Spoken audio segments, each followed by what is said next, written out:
কবিতার নাম সম্ভাবনা। লিখেছি আমি স্বাধীন। আমি অতি সামান্য, তাও আবার নগণ্য। তাকে না পাওয়াটাই ছিল আমার প্রাপ্য। আহামরি এই বিষণ্ণতার মাঝে লোকে বলে যা হয়েছে তাই যথার্থ। কি করে ভুলি গো তোমায়, ভুলতে দেয় না তো সময়। আজ তুমি যে সময়কে অবহেলা করছো, সেই সময়কে এখন আর আমি অভিযোগ করি।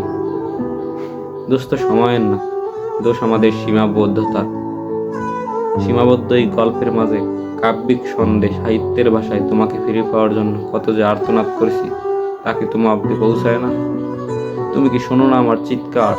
তুমি কি উপলব্ধি করতে পারো না আমার উপস্থিতি? আর যদি শুনেই থাকো, তাইলে গুরুত্ব দিচ্ছ না কেন? আমি সেই উত্তর পাবার আশায় প্রতি মুহূর্ত হতাশার মধ্য দিয়ে বেঁচে আছি।